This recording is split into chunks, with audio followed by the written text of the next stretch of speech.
All aboard the West Ham manager roller coaster because it's taken another twist and turn today as Jacob Steinberg is reporting that West Ham are close to agreeing a deal with Julen Lopetegui, the former Real Madrid Spain, and recently Wolves, the manager. He's somebody that we've been linked to for quite some weeks now, but last weekend it looked like he was going to be joining AC Milan. He was the heavy favourite. He was expected to take over as AC Milan boss. Then at the start of this week, Jacob Steinberg said, hang on a minute, it's not done yet. He still might become the West Ham manager. Well, he's reporting today that it is close. That Ruben Amorim is still in the mix, although that looks really unlikely.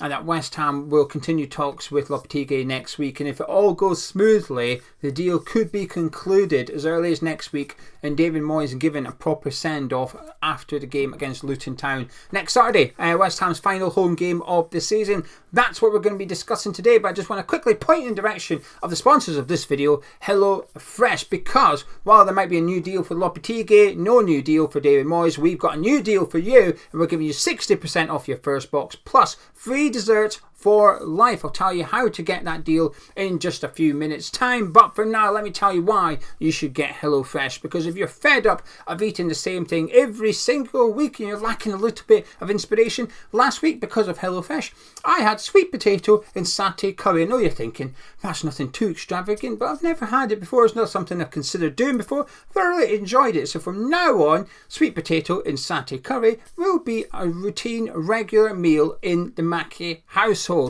It's very simple, and it means that you do not need to buy the big bottles and the big jars of stuff where you only need a small amount, because HelloFresh gives you the exact ingredients you need as well as a recipe that's easy, quick and simple to follow, whipping up good tasty meals in 20 minutes for all the family. You just go onto their website and you can do this in various ways. There's a QR code on your screen which you can just click on that one. By the way, if you're on your phone, little technology trick here. I discovered this a few months ago. I didn't know it, right? But just in case you didn't know it, if you screenshot it, then go into your photo gallery later and you press the QR code, and you can then load up the link from your photo. Did not know that, but that's how you do it. So if you're on your mobile device, screenshot it right now. There you go. And then you can just use your QR code. Or you can put the code in, go about HelloFresh your own way and put in the code HelloHammers and you will get the offer, or the link is in the description below. Various ways you can get it. But just go on to HelloFresh, have a look at the recipes that you can get a hold of, pop it into your basket, get 60% off your first box, free desserts for life, and then the box will rock up on your doorstep. Simple as that. Trust me, it's a game changer. Thank you to HelloFresh for the continued support of Hammers Chat as well. Now from that deal to this deal, I'll be honest with you, I can't even pretend I'm happy. This whole Tim Steidten, David Moyes thing has taken over in the last 24 hours. And what that has done is taken our focus away who might become the next West Ham manager. And Lopetegui is back, and he's always sort of been Sullivan's preferred one. And this is what's... I've almost got frustrated about the whole falling out with Steidten and Moyes. And what I will say, Moyes has got no choice here, because of what Moyes has said in the past. There's two things David Moyes has said which has forced Tim Steidten to look at alternatives, regardless of instructions or decisions or lack of from David Sullivan. Previously, David Moyes has said two things. One, there's a contract there for me to sign it. I'll sign it when I want to. He hasn't yet signed it. I'm not saying that's true. I don't believe that. I think he would have signed it immediately. But let's just go with what Moyes is saying. Moyes has claimed there's a contract there for him to sign months ago, and he's still not signed it. And the other thing David Moyes has said is, I'll decide at the end of the season. So right now, today, as it stands on the 1st of July, less than 2 months away, West Ham will not have a manager. We do not have a manager. Moyes' contract expires at the end of June, so right now we do not have a manager on the 1st of July. So because of what Moyes has said, it's essentially Tim Steidten has to go and find a replacement. He doesn't necessarily have to hire a replacement, but he has to go about and do what his duty is as sporting director, to look for potential replacements for David Moyes, who, according to David Moyes, has yet to commit his future to West Ham. Now, I don't believe there's a contract there for him to sign, but like I said, this is his claims. Moyes' claims. There's one there. Steidten had to go look for replacements. So this whole fallout, this whole they're staying away from each other, conflict of interest, like I said yesterday, I think it's a good thing. Let Moyes focus on the team in the next 3 games. Let Steidten focus on the next managerial recruitment. And that leads on to the problem. it's not really Steidten. It's not really Steidten, is it? Because, first of all, there's the rumours, which is Sullivan is the one that wants Lopetegui. Tim Steidten is not very keen on him. That's been the rumours since the start. As soon as this guy was linked to West Ham, that has been the rumours. Second of all, I mean, you just look at it. 3 Premier League experience, yada yada. It ticks all of Sullivan's boxes. It just does. But I just struggle to believe that it ticks Tim Steidten's ones. And I'm not even forget the profile a minute. Even forget what Lopetegui has in terms of his CV, his age, the way he plays football. Forget all that for a second and just look at one thing. The reason he left Wolves. The reason he left Wolves was, it'll get labelled as lack of ambition from the Wolves board. They literally couldn't spend. Wolves had no money to spend. Because of PSR, they were up against the wall. They had to sell players last summer, which they did. Collins going to Brentford, for example. Neves going off to Qatar, Saudi, wherever he went. Saudi? He went to Saudi, didn't he? He went off for money anyway. Wolves had to raise money in order to comply with PSR. So there was no money there to spend. But regardless, he felt he wasn't backed. He essentially left over transfers, lack of transfers. That is why Lopetegui felt he'd been done by the board, treated unfairly, and off he went. I don't want somebody at this club that's going to insist on having a big say over transfers like what Lopetegui had an influence at Wolves. I don't want that manager here. Because I want Tim Steidten to try and do his thing. Do I think it will work with Tim Steidten? I'm not as convinced as some people. But that's because of my opinion on Steidten pre-West Ham. I don't believe Tim Steidten was responsible for everything at Leverkusen. Some people think he's responsible for Xabi Alonso. That's okay. I don't. I think it was Simon Rolfes. I think he was responsible for Xabi Alonso. Some people look at Leverkusen today and go, that was Tim Steidten's team. I think his influence is there. I think he discovered many of those in the Leverkusen squad. But I don't think he discovered all of them. I think a lot of the players that had a big impact in Leverkusen this season arrived post Tim Steidten, like Boniface, Grimaldo, Granit Xhaka. But regardless, I was delighted when we signed him because of his ability, his scouting ability, his network. That's why I was excited to bring him in. In terms of him becoming the sporting director, I had my reservations and I still have my reservations. That's why when we signed Alvarez and Kudus, I wasn't praising Tim Steidten for discovering those players. We were linked to Edson Alvarez a long time before Steidten came. Apparently Noble's one that spotted him. But I don't really care. It doesn't take a good scout to spot Mohamed Kudus or Edson Alvarez. Well done, you found Ajax's 2 best players. That was difficult. But what impressed me was he did the negotiating. He was the one that went over to Ajax and, went over to Belgium for Mohamed Kudus, didn't he, because of their Europa League qualifier. Regardless, he went and got these players on the Timmy Jet and brought them to London. I was impressed by something different, his negotiating, the fact that he was able to get these deals over the line. That's what impressed me, because to me that was something different to what he did at Leverkusen. At Leverkusen, I believe Simon Rolfes was his one that did the most of the negotiating part, and a good example of this was Patrick Schick when he was at Leverkusen, and there was a lot of interest, so Leverkusen were determined to get him to sign a new contract. It was Simon Rolfes that went over to Czech to get Schick to sign a new contract. It wasn't Tim Steidten, it was Simon. He went himself to get Schick to sign on. So when I seen Steidten go flying around on the jet, I thought, there you go, there's something out your old colleague, your old mentor's handbook. I liked it. So I think in terms of the negotiating standpoint, good. But I am hopeful that Steidten can go on and deliver success at West Ham. So while I don't hold him in high regard as some, I hold him in high regard for different reasons.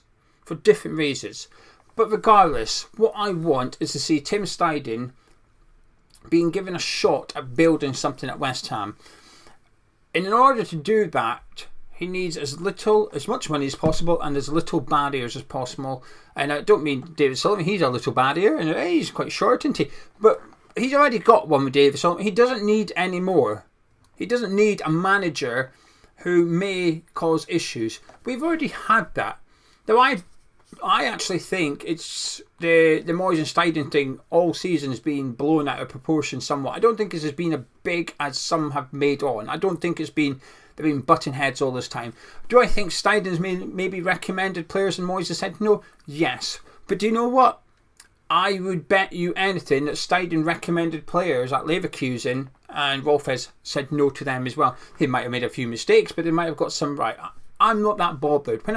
When a transfer committee says, what about this one? And they say, no thank you. They say no to some of them. That is normal. That is healthy.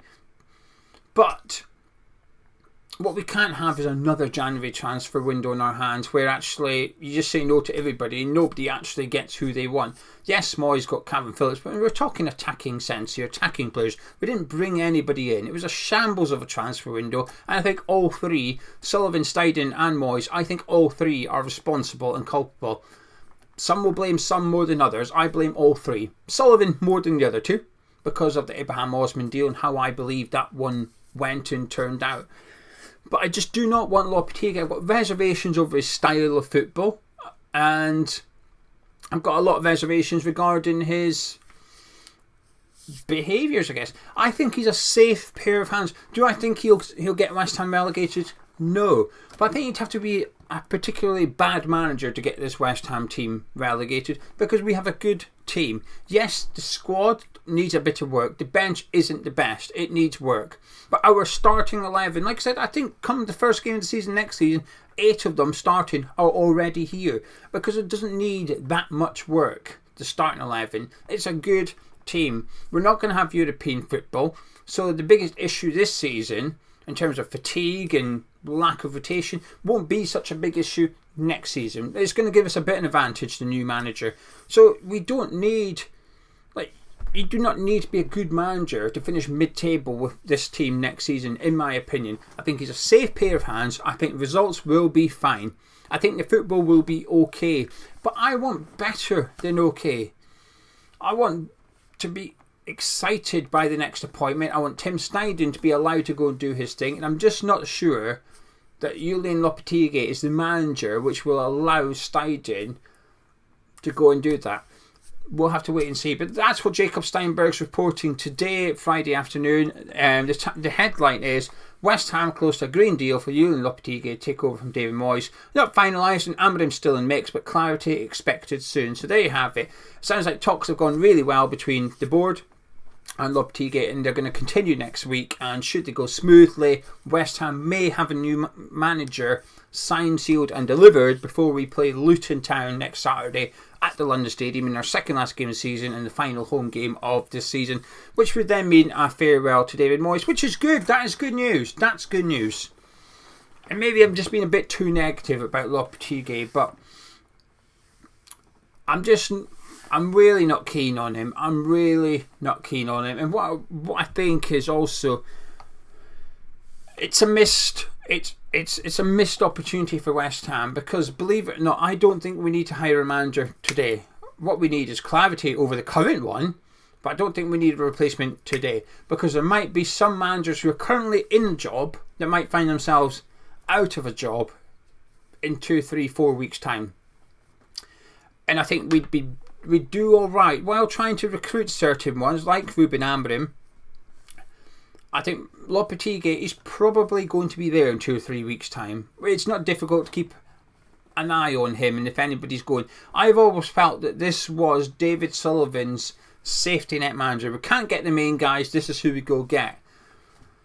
Well, either I'm wrong and this is David Sullivan's main guy, or we're already at the safety net one because for whatever reason the alternatives have said no, or we don't believe we can get them. But I just worry that going early on the replacement, we might miss out on somebody who may become available. Funny enough, one of them we're facing at Stamford Bridge on Sunday. Anyway, there you go. Sorry for ranting, but that news came out and I don't like it. I was literally doing a video with a Chelsea fan about the game on Sunday. Looked at my phone afterwards and a few people have sent me the same thing from Jacob Steinberg. I say my heart sunk. That might be a bit drastic, but there was a part of me that just went, really? That's my reaction. So there you go. Fingers crossed it's not true, because we're on a roller coaster. I still think there might be one or two more twists. I'm not going to get too caught up and too upset about it, but it's based on hope that that is incorrect. But I can't have it both ways. I always sit here and say that I think Steinberg is a really good journalist and a really good source when it comes to West Ham news. So I can't then, when he puts up something I don't like, go, I'm just going to ignore that. Good journalist, bad article. He's still a good journalist. I just don't like what he's reporting. Anyway, I'm going to disappear. If you've enjoyed this video, please do drop a like on it. Subscribe if you're new to Hammers Chat. Leave your thoughts regarding Julen Lopetegui in the comments below. And if you fancy 60% off HelloFresh plus free desserts for life, links in the description below. And the code that you need is Hello Hammers. I'll catch up with you tomorrow.